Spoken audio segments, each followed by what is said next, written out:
Astro's Playroom is a cute little platformer that comes pre-installed on every PlayStation 5. It's basically PlayStation the video game.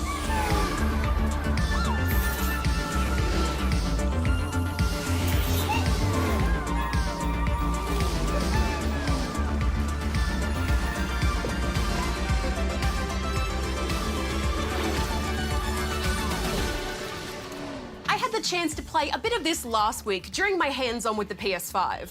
But now I've had time to sit down and take in everything it has to offer, as well as dive into some of the cool new features of the console itself. This is the perfect welcome to your new console experience. But it's no simple tech demo, it's actually a great platformer. It's only a few hours long, but Astro's Playroom is full of charm, fun ideas, collectibles, and enough challenge to keep you on your toes. I remember thinking, oh, this lovely beach area looks like a super easy, chilled out tutorial zone, and then was promptly insta-killed. The game is broken down into 4 main worlds, each representing a certain aspect of the hardware. There's cooling springs, GPU jungle, SSD speedway, and memory meadows, all linked together with virtually no loading times by the CPU plaza. Don't expect to actually learn how consoles work though. I mean, I didn't pay the closest attention to Darren's How a Computer Works lessons, but I'm pretty sure he didn't mention that CPUs swim around in a giant fish tank. But you know what? I choose to believe that's true, and little robots are actually running around inside my console, and you can't tell me otherwise. What you will absolutely learn, however, is just how cool the new controller is. The improved haptic feedback throws a constant stream of new sensations at you. From individual raindrops and ice shards hitting an umbrella, to the wibbly swishiness of swimming or wading through shallow water, or the tautness of a spring shifting from side to side, or just the feel of Astro's footsteps on different surfaces. It all has a unique feel that's believable. The speaker in the controller also sounds a lot beefier now too, and works with those little motors to really sell their various effects. You'll also be making good use of the motion controls to do things like steer spaceships or swing a monkey. You'll blow into the new microphone to spin up pinwheels, while the touchpad also gets a workout too for controlling a big ball. For me though, the coolest part of the controller is the adaptive triggers. These things are just so satisfying to play with. While they can add resistance for things like feeling a bowstring get pulled tight, they can also do things like physically kick back when you're shooting a toy Gatling gun. But my favourite is when they give you something to squish. For example, there's a little toy dispenser machine that shoots out these balls to crack open, and the triggers give you a lot of resistance at first, until they burst, really giving that satisfying feeling of making something pop. I mean, if you've ever enjoyed popping bubble wrap, you'll know exactly what I'm talking about. It's also interesting to see what they do for gameplay too. For example, in the monkey suit section, there are some delicate handholds that will break if you grip too tightly, but you can physically feel the exact point where you have to stop pulling the trigger. It's a mechanic that just wouldn't really work without those new triggers. Hopefully we'll see a lot of games taking advantage of these new features because they really do add a great extra level of immersion, helping you feel like you can really feel the world around you. And I'll be honest, I half expect other console makers to steal some of these ideas because they are ideas worth stealing. It is worth mentioning though, you can turn them off at any point if you need to. The game really is a beautiful celebration of all things PlayStation. Throughout the levels, the Astrobots act in these adorable little scenes, recreating important games throughout PlayStation's history. And I always got a kick out of recognizing what games they were pretending to be in. Not to mention the cute little animations that play when you interact with them. Seriously, punch everything.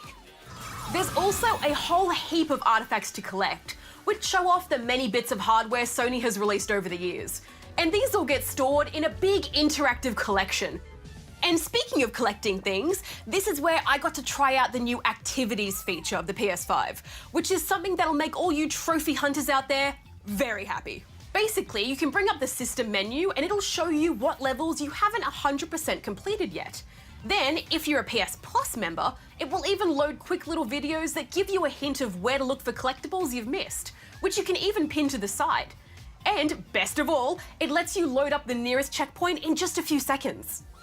Or if there's just a specific level you want to jump into, you can load it up right from the home menu.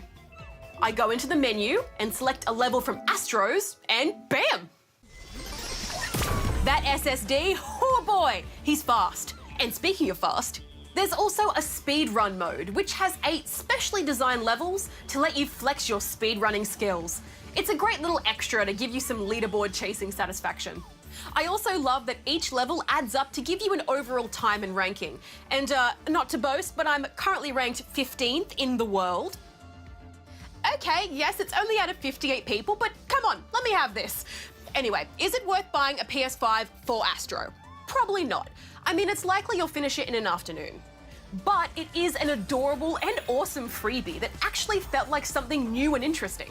Like a delicious next-gen appetizer before the main course of PS5 games to come. So I'm giving Astro's Playroom 4.5 out of 5 rubber chickens. Just look at my little robot children. So cute.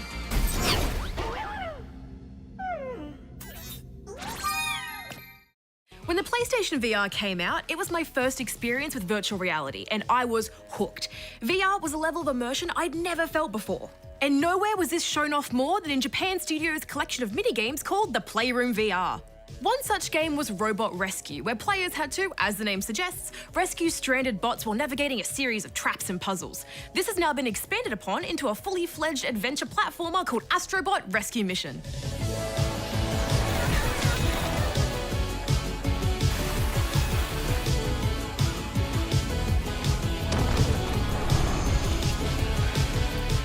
As the game kicks off, things go from 0 to 100 real quick when a big bad alien in serious need of some dental work attacks the mothership, steals its VR headset, and scatters the bot buddies and the ship's vital components across 4 planets.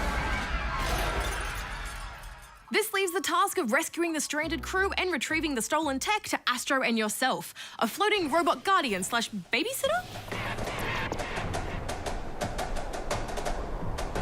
Together, you'll explore and fight your way through each of the planet's 5 levels, navigating sky gardens to fiery infernos, creepy caves to undersea wrecks. All the while trying to keep track of your tiny bot buddy as they move around, across, and above you throughout each stage. I love how they made full use of the 360-degree perspective, which meant I had to physically look around to determine the best approach. Peeking behind corners or using my noggin to smash through obstacles obscuring the path really made me feel like I was in the game, as opposed to an observer guiding someone else through it. This is built upon when it comes to the variety of gadgets and gizmos you acquire in order to progress through certain levels. Unlocking these turns your controller into a grappling hook to navigate lofty heights or pull down walls, a throwing star launcher to destroy obstacles or create platforms, and a high-pressure hose to give Astro an unwanted shower. These are all activated by using the touchpad and moving about the controller to get the best angle. Not only did it feel ridiculously cool, particularly with the throwing stars, but this is one of the first VR games I've played that's made use of the touchpad in a fun way that doesn't feel forced. Your controller also acts as a home for all the rescued bots you collect throughout each level. There are 8 to find in each stage, with some being very obvious, while others require a keener eye and a bit of exploration to spot. Once found, a swift kick to the behind from Astro sends them rocketing into the sky and into the controller. No matter what I was doing, I would always stop and watch this play out because it is so adorable. Holding out my controller to guide my little lost souls home. I didn't walk into this thinking I'd become the adoptive parent of a robot army, but here we are. Oh, my babies. While there isn't a great deal of challenge to the level design, watching my tiny bub walk across precarious ledges or jump between high platforms was at times very daunting. The smaller enemies you come across aren't much of a challenge either. Astro can fight them off with a quick button tap, take out multiple enemies with a charged attack, or foot laser them into oblivion. Some enemies, though, aren't interested in Astro at all and will go straight for you. Spitting goop onto your visor that you have to physically shake off, or kicking soccer balls that you have to headbutt back and forth. This can make for a pretty hectic time when you're trying to keep Astro safe and fend off attacks yourself, but it's enough of a challenge to keep things interesting without being outright frustrating. Those moments are actually good practice for the series of bonus challenges you can unlock by spotting the camouflage chameleon hidden on each level.